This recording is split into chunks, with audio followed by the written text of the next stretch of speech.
Hello students, मैं doctor Ramji दास राठौर। मेरे YouTube channel doctor Ramji दास Rathore commerce education में आप सभी लोगों का स्वागत करता हूं। आज हम बात करेंगे process and bases of accounting के बारे में। तो process and bases of accounting chapter हमारे लिए बहुत महत्वपूर्ण चैप्टर है। ये अकाउंटिंग का बेस है, एक तरह से आप ये समझ लीजिए। तो लर्निंग ऑब्जेक्टिव की हम इसकी बात करें तो learning objectives, first one, process of accounting form recording from recording of business transactions to preparation of trial balance. Basis of accounting, इसमें दो बेसिस आपको बताए जाएंगे, cash basis of accounting and actual basis of accounting. And third, distinction between cash basis of accounting and actual basis of accounting. And last one, hybrid और mixed basis of accounting. हम ये सारी बातों को अब सीरियल वाइज इस chapter में आगे समझेंगे। इसको आप ध्यान से सुनते जाइए, समझते जाइएगा। तो सबसे पहले हम बात कर रहे हैं प्रोसेस ऑफ अकाउंटिंग के बारे में। Accounting process begins with the origin and identification of business transactions and is followed by recording, classification and summarization of business transactions, culminating in preparation of trial balance and financial statement, that is profit and loss account and balance sheet. Following steps are followed in accounting process. यदि हम accounting process को समझें तो जो कि हमारी general entry से start होती है और फाइनल अकाउंट पर जाकर के वो क्लोज होती है, यही सारी हमारी अकाउंटिंग प्रोसेस है। तो इस प्रोसेस में सबसे पहला जो स्टेप हमारे पास रहेगा, फर्स्ट स्टेप रहेगा आइडेंटिफिकेशन ऑफ ट्रांजेक्शंस। ट्रांजेक्शंस को पहचानना कि वो हमारे रिकॉर्ड करने योग्य हैं या नहीं। Second one, preparation of vouchers. आप उसके बाद वाउचर्स क्रिएट करेंगे। और after that third one, recording in books of original entry. उसके बाद आपको ओरिजिनल एंट्री बुक्स में उसको रिकॉर्ड करना है। And fourth one, posting into ledger. आप उससे लेजर तैयार करेंगे जहां आप डिफरेंट अकाउंट्स को बनाएंगे। And last one, preparation of trial balance and financial statements आपको तैयार करना है।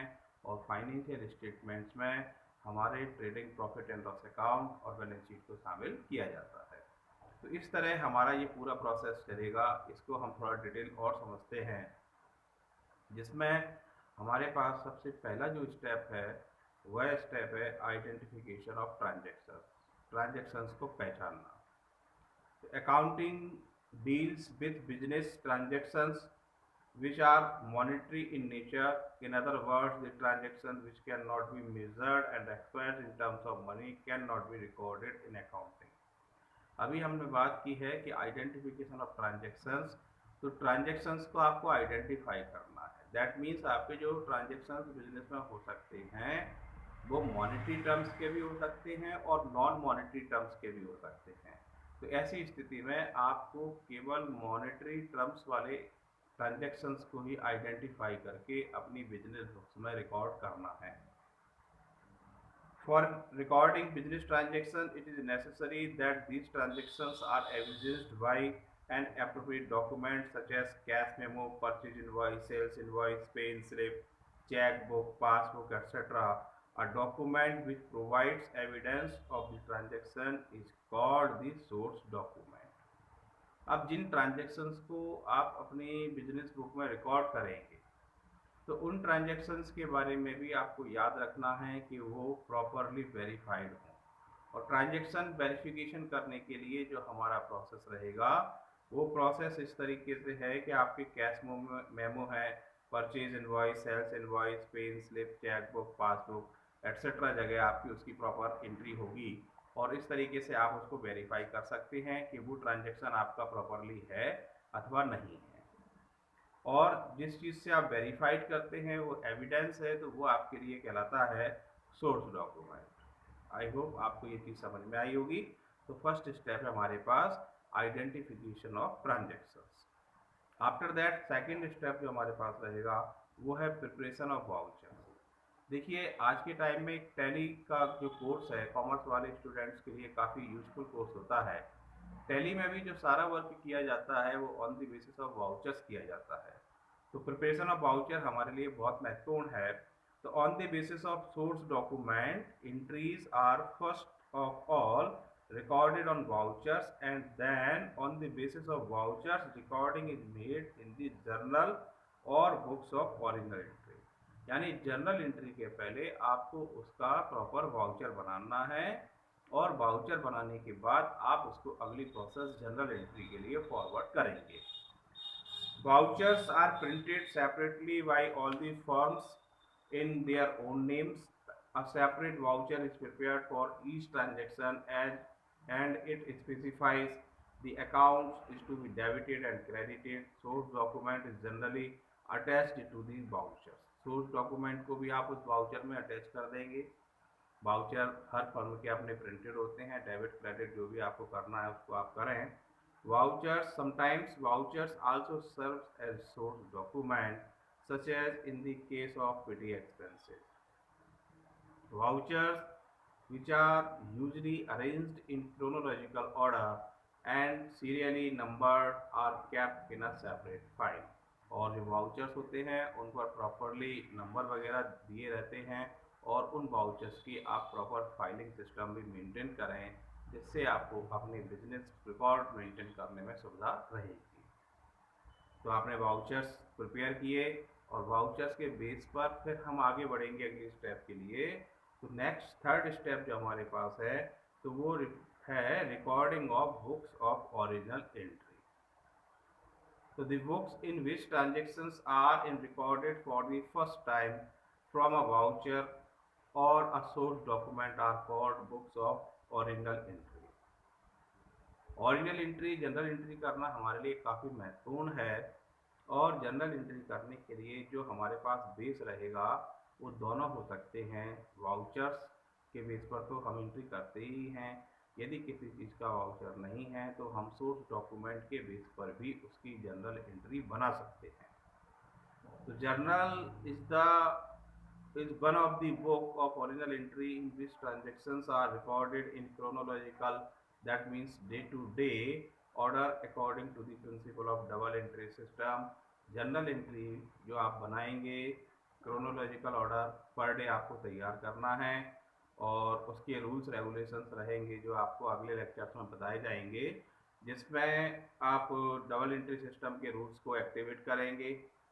When the size of business is a small one, it may be possible to record all transactions in the journal, but when the size of the business goes and the number of transactions is very large, journal is subdivided into a number of books called सब journals और special journals।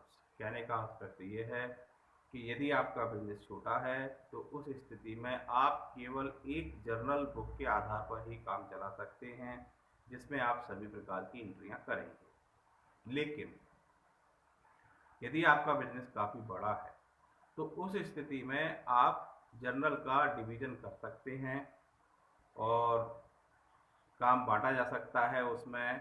तो for example all transaction relating to receipt and payments of cash are recorded in cash book, credit purchase recorded in purchase book, credit sales recorded in sales book, bills receivable book, bills payable book, etc. Book आप बना करके तैयार करेंगे, और बाकी जो transactions आपके बच जाएंगे परचेज रिटर्न सेल्स रिटर्न के अलावा, उनको आप जर्नल प्रॉपर में रिकॉर्ड करेंगे। इसको करने से क्या है कि आपका डिवीजन ऑफ वर्क हो जाता है, काम बढ़ जाता है।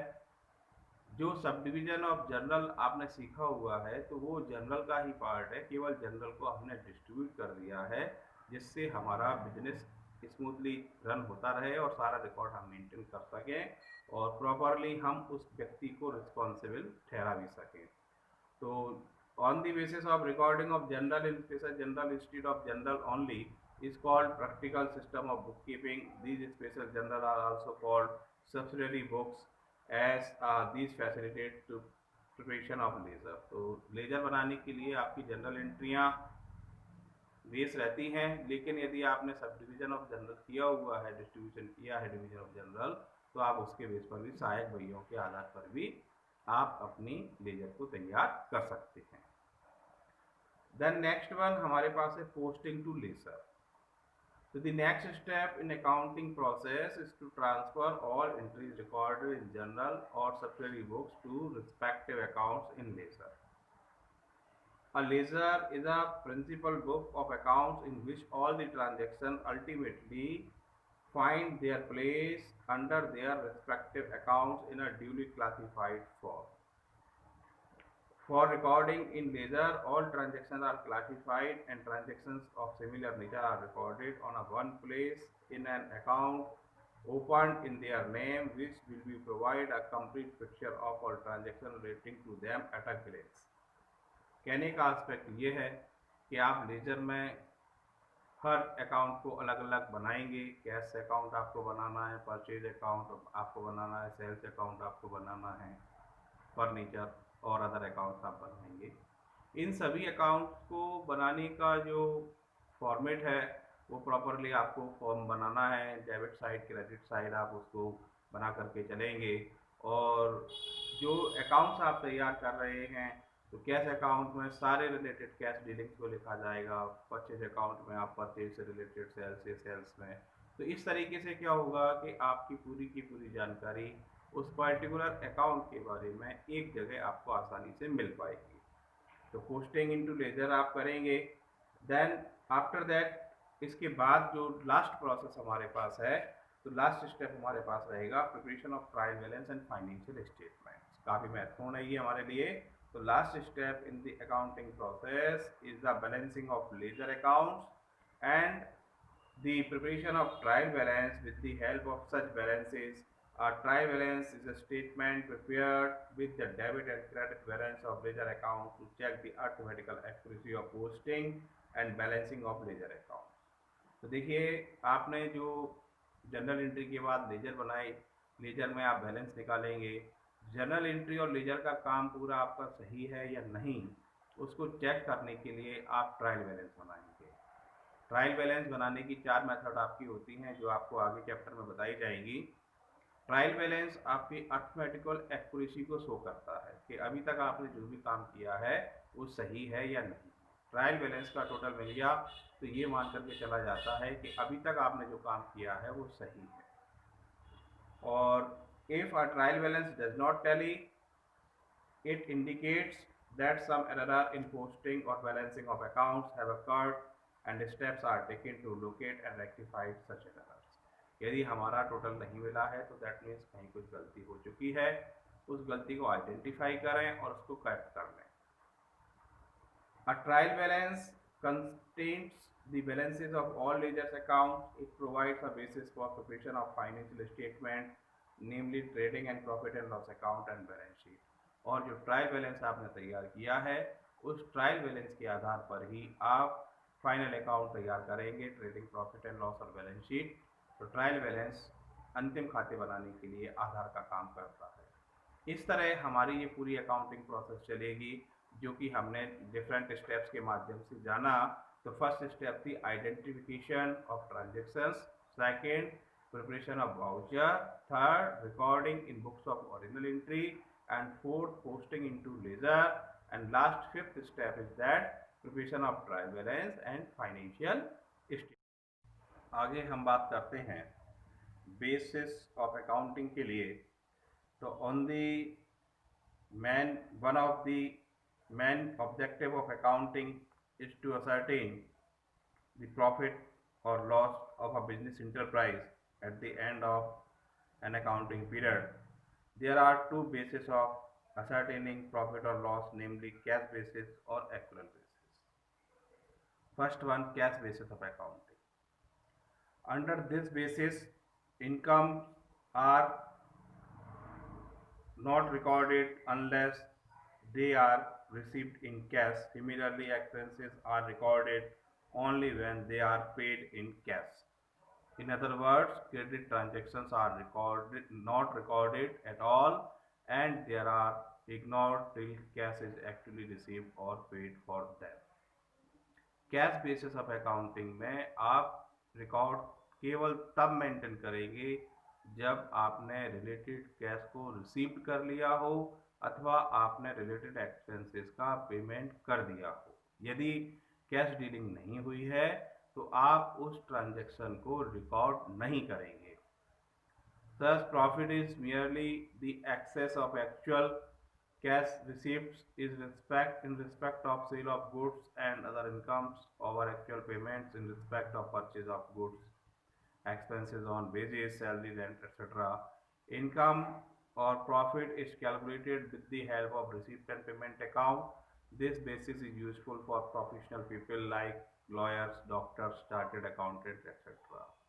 तो इसमें जो आप profit and loss account calculate करते हैं वो बनाने के लिए आपको रिसिप्ट एंड पेमेंट अकाउंट बनाना पड़ता है, इनकम एंड एक्सपेंडिचर अकाउंट आप बनाते हैं और बैलेंस शीट बनाते हैं। Man cash basis of accounting system को जो यूज़ करते हैं वो अन बिजनेसमैन नहीं होते हैं एक्चुअली, वो आपके प्रोफेशनल पर्सन्स होते हैं, जैसे आपके लॉयर्स हैं, डॉक्टर्स हैं, चार्टेड अकाउंटेंट्स हैं एक्सेट्रा, वो लोग इसको यूज़ करते हैं। इसके कुछ बेनिफिट हैं। तो this basis is simple, realistic and satisfies the conservative instinct of many people and it does not require the use of estimates and personal judgments. It is suitable for these enterprises where most of transactions are on cash basis. तो यदि आपका business इस type का है या profession इस type का है जहाँ केवल कैश डीलिंग्स ही होती है तो आपके लिए यह काफ़ी सूटेबल रहेगा। इसके बाद इसके डिसएडवांटेजेस भी हैं। तो it does not give a true and fair view of profit और loss and financial position of the enterprise because it ignores outstanding expenses, prepaid expenses, accrued incomes and income received in advance। तो ये सारी चीज़ आप उसमें record नहीं करते हैं, ये इसमें कमी है। It does not follow matching principle of accounting. For example, acquisition of goods will have to be treated as expense of the period in which payment is made instead of the periods in which benefits are derived from them. Then third one, there is a great possibility to manipulation of profits in cash basis of accounting because payments may either be delayed or made early, and similarly incomes may be postponed and collected early। और last one जो महत्वपूर्ण है वो ये है कि companies act 2013 does not recognise it. तो cash system generally scientific नहीं है, लेकिन तो भी कई लोग इसको यूज करते हैं क्योंकि ये सरल है। जो सेकंड मेन सिस्टम है जिसको सभी लोग यूज करते हैं मोस्टली, वो हमारे पास है actual basis of accounting. Under this basis incomes are recorded when they are earned और accrued irrespective of the fact whether cash is received or not। कहने का एस्पेक्ट ये है, ये कैश बेसिस का जस्ट अपोजिट सिस्टम है। जैसे ही आपका टाइटल ऑफ ओनरशिप ट्रांसफर हुआ, आप उस एंट्री को मेंटेन कर लेते हैं, भले ही उसके बारे में कैश रिसीव्ड हुआ हो, पेमेंट किया हो अथवा ना किया हो। सिमिलरली एक्सपेंसेस को भी आप इसी तरह से रिकॉर्ड करते हैं। Hence in actual basis profit और loss of a particular period is result of matching of revenues earn and expenses incurred during the period.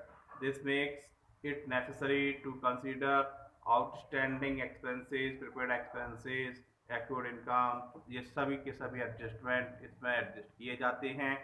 इसलिए एक्चुअल बेसिस के आधार पर निकाला गया profit and loss in comparison cash base के काफ़ी विश्वसनीय माना जाता है।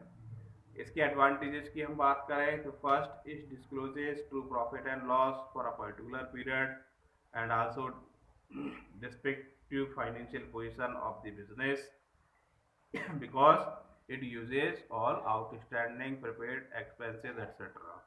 Then it follows the matching principle of accounting. Third, there is consistency of computation of profit in different years in accrual basis because it makes a distinction between capital and revenue expenditure। Cash basis में हम revenue और capital को separate नहीं कर रहे थे, यहाँ आपका रेवेन्यू और कैपिटल एक्सपेंडिचर को सेपरेट रिकॉर्ड किया जा रहा है और it is recognised by companies act 2013 और 2013 का कंपनी एक्ट आपको ये अलाउ भी करता है।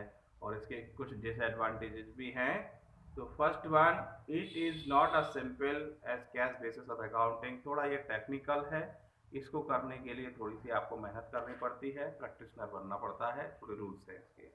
और it requires the use of estimates and personal judgement. कुछ उसमें आपको पर्सनल जजमेंट भी लेने पड़ सकते हैं, जैसे डेप्रिसिएशन आपको लगाना है, कौन सी मेथड यूज करना है, कितना परसेंटेज आपको लेना है, बैड डेट्स आपको करना है, इस टाइप में आपको डिसीजन लेने पड़ सकते हैं। तो ये थी आपकी कैश बेसिस ऑफ अकाउंटिंग और एक्चुअल बेसिस ऑफ अकाउंटिंग के बारे में बात। अब हम बहुत महत्वपूर्ण इसके डिफरेंसेस के बारे में बात करें कि दोनों में अंतर क्या है। फर्स्ट बेसिस है recording of cash and credit transaction. तो cash basis of accounting records only cash transaction, while as accrual basis of accounting makes complete record of all cash as well as credit transactions. Second one, timing of recording incomes. So as per this basis only those incomes are recorded which have been received in cash. जिनके बारे में आपको cash मिल चुका है केवल उन्हीं को आप रिकॉर्ड करेंगे, while as per the basis all incomes are recorded whether cash is received of them or not. Then same process expenses के लिए, as per this basis only those expenses are recorded which have been paid in cash, while as accrual basis accounting all expenses are recorded whether cash is paid for them or not. And outstanding expenses, prepaid expenses, accrued incomes and incomes received in advance, ये सभी की सभी आपका does not recorded in cash basis accounting, while as आपका जो actual basis accounting है उसमें इन सभी बातों को रिकॉर्ड किया जाता है। एंड लीगल पोजीशन की बात करें तो companies act does not recognise cash basis of accounting, this basis of recognise under the companies act 2013। Actual basis को कंपनीज एक्ट भी लागू कराता है। And ascertainment of correct profit and loss की बात करें तो cash basis does not ascertain correct profit और loss because it does not make a complete record of all cash and credit transaction. क्योंकि आपने इसमें सभी ट्रांजेक्शन्स को रिकॉर्ड नहीं किया है, इसलिए आपके द्वारा ज्ञात किया गया प्रॉफिट एंड लॉस सही नहीं होता है। और while as this basis ascertain correct profit or loss because it makes a complete record of all cash and credit transactions.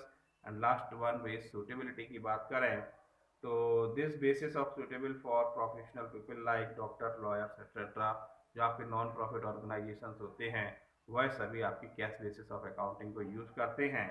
और जबकि आपका एक्चुअल बेसिस ऑफ अकाउंटिंग है तो जितने भी बिजनेस इंटरप्राइजेस हैं उनके द्वारा इसको यूज़ किया जाता है। तो इस तरह हमने distinction between cash basis of और एक्चुअल बेसिस ऑफ अकाउंटिंग को समझा। और इस चैप्टर का जो लास्ट पॉइंट है वो हमारे लिए है हाइब्रिड और मिक्स्ड बेसिस ऑफ अकाउंटिंग। देखिए कैश सिस्टम यूज करते हैं आपके जो आपके प्रोफेशनल पर्सन्स होते हैं वो लोग, और जो बिजनेसमैन होते हैं वो एक्चुअल बेसिस को यूज करते हैं। लेकिन दोनों की सिस्टम की अपनी अच्छाइयाँ हैं, कुछ कमियाँ भी हैं। इनको एडजस्ट करते हुए एक हाइब्रिड सिस्टम भी यूज किया जाता है जिसको हम बोलते हैं mixed basis of accounting. So this basis of accounting is a mixture of cash basis and accrual basis. Under hybrid basis of accounting, revenues and assets are recorded on cash basis. Revenue और assets को आप cash basis पर record करेंगे, whereas expenses and liabilities are recorded on accrual basis. Again repeat, revenue और assets को आप cash basis पर record करेंगे और जो आपके expenses और liabilities हैं उनको आप accrual basis पर record करेंगे। Usually professional people such as doctor, lawyer, etc. adopt this method and prepare receipt and expenditure account to certain their net income during a period. They ignore their outstanding income but take into consideration outstanding expenses. तो वो outstanding income को तो ध्यान नहीं देते लेकिन expenses को ध्यान देते हैं। This idea is to claim deduction for outstanding expenses while computing taxable income. Hybrid system of accounting is an acceptable and approved system as per judgments of the court, और कोर्ट द्वारा भी इसको मान्यता दी गई है। तो इस तरह हमने आज के जो चैप्टर में समझा process and bases of accounting में कि किस तरीके से अकाउंटिंग प्रोसेस हमारी पूरी चलती है। ये चैप्टर हमारे लिए काफ़ी महत्वपूर्ण है और हम धीरे धीरे अब उस स्टेप पर लगभग आ चले हैं जहाँ से हमारा काम अकाउंट का और ज़्यादा बेहतर तरीके से तैयार होगा।